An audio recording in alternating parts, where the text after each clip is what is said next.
जंगल में खुला स्कूल, पढ़ने चले सब सब कुछ भूल। हाथी शेर खरगोश बंदर आए, सबके चेहरे खूब खिले। तोता बोला गिनती सीखो, मैंने बोली अक्षर लिखो। हाथी मास्टर जी बने, सब बच्चों को समझाए। बंदर ने भी कूद कूद कर सवालों के जवाब दिए। गिलहरी ने पेंसिल पकड़ी, जल्दी जल्दी लिखने लगी।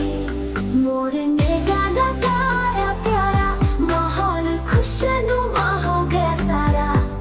जंगल में छा गई खुशी, हर कोई पढ़ने में हो गया बिजी। अब ना कोई अनपढ़ होगा, पढ़ लिख कर हर कोई पढ़ेगा। जंगल में खुला जो सा स्कूल, सबके सारे सपने पूरे कर लेगा। चलो चलो स्कूल चले, हम भी पढ़े लिखे आगे बढ़े। ज्ञान की रोशनी फैलाए, जंगल का नाम रोशन करे।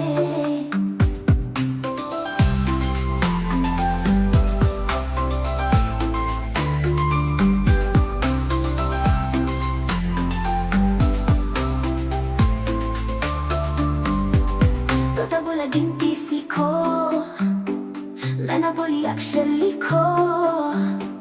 हाथी मास्टर जी बने, सब बच्चों को समझाए। बंदर ने भी कूद कूद कर सवालों के जवाब दिए। गिलहरी ने पेंसिल पकड़ी, जल्दी जल्दी लिखने लगी।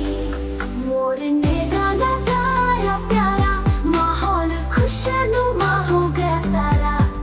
जंगल में छा गई खुशी, हर कोई पढ़ने में हो गया बिजी। अब ना कोई अनपढ़ होगा, पढ़ लिख कर हर कोई पढ़ेगा। जंगल में खुला जो सा स्कूल, सबके सारे सपने पूरे करेगा। चलो चलो स्कूल चले, हम भी पढ़े लिखे